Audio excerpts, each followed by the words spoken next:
Hello students, our today's topic is control and coordination. In our day-to-day life, we have done different activities such as chewing foods, running towards a object, or when a bright light is focused on our eyes, we closed our eyelids. Or when we touch a hot object, we withdraw our hand. We detect the change and respond to it with various movements. If we notice these functions carefully, we found that all the activities performed in a very controlled and coordinated way.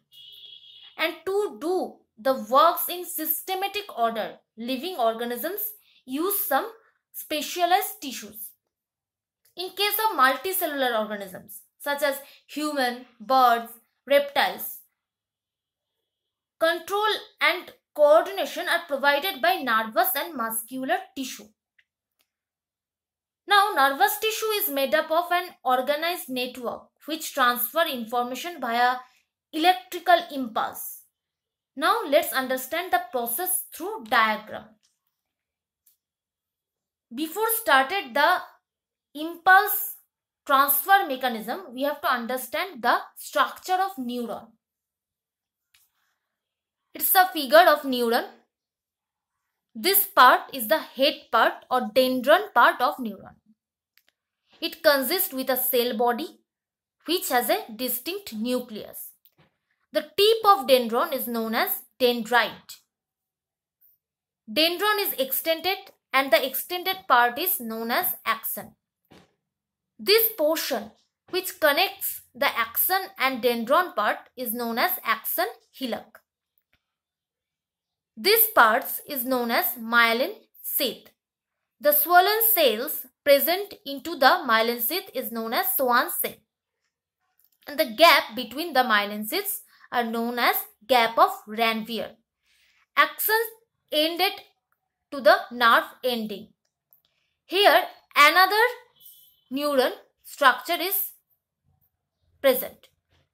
The nerve ending of one neuron and the head part or dendron part of another neuron and the gap between them is known as synapse. It's a figure of one neuron.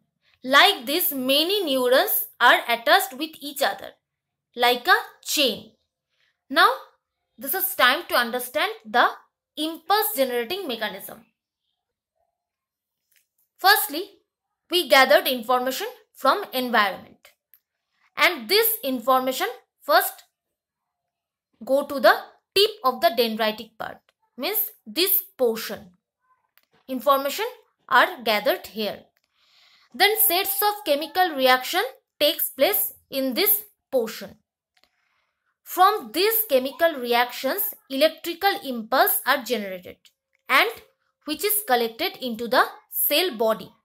From the cell body, electrical impulse is passes to axon. And from the axon is goes to nerve ending.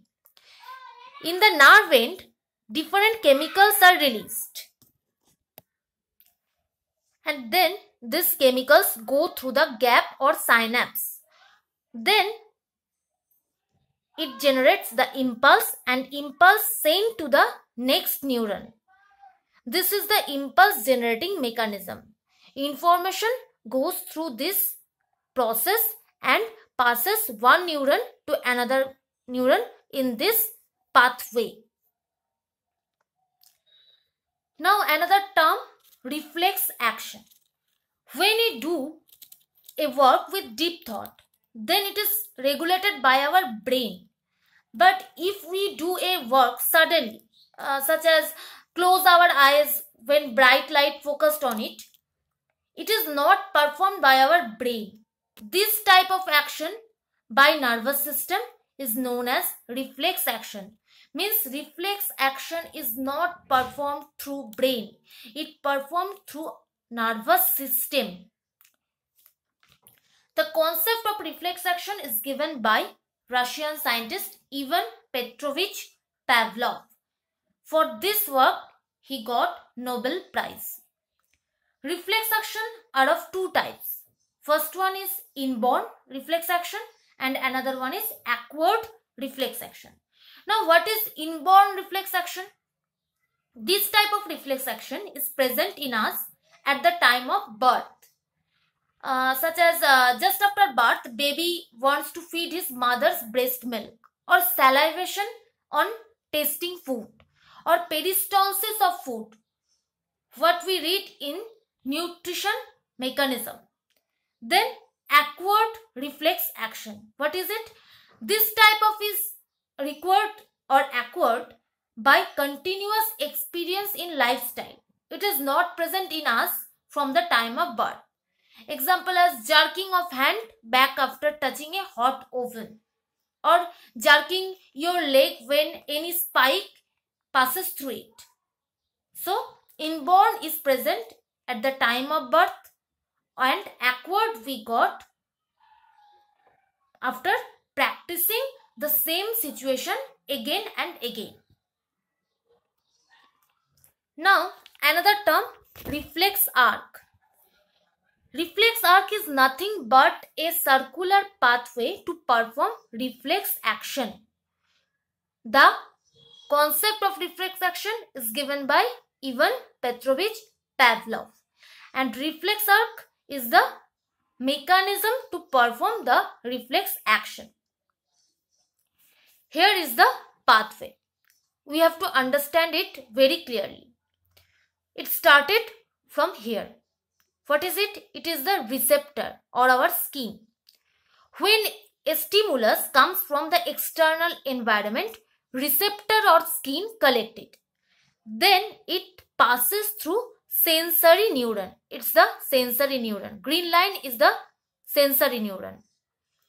Then through sensory neuron, it passes to peripheral nervous system. From the peripheral nervous system, it goes to the gray matter of our spinal cord. This is the gray matter and this is the white matter. Reflex arc is performed through gray matter. Here in the gray matter, relay neuron is present. So which impulse comes through peripheral nervous system to gray matter? It is cultured in this relay station or relay neuron. From the relay neuron, this impulse goes through motor neuron, and through motor neuron it goes to effector, and our muscle react against the action. This pathway is known as reflex action. From receptor it goes to sensory neuron, then sensory neuron to peripheral nervous system, peripheral nervous system to relay neuron, which is present in the gray matter. Here the impulse is transferred to motor neuron. This red part is known as motor neuron. From the motor neuron it goes to effector. These are the nerve endings which we found in neuron structure, and here our muscle is present and this muscle react against the action. The pathway is known as reflex arc. Now these are the two examples of reflex arc, very simple examples. On touching a hot object, we immediately remove our hand. This is our hand. Then from the hand it goes to sensory neuron and this pathway. Effector means from the nervous system impulse comes again to our muscle, and thus we object or remove our hand. This is the reaction of fraction of second. You understand that you touch a hot object and then suddenly remove your hand. It's a fraction of second. So the procedure is very fast. Mechanism is very tough or complex, but the procedure is very fast. Then blinking of eye. It's our inborn reflex action and it is our acquired reflex action. So for today, here it is. If you have any problem to understand any topic or any queries, you can comment below and I will solve it in comment section or make another video for your question answer. Thank you.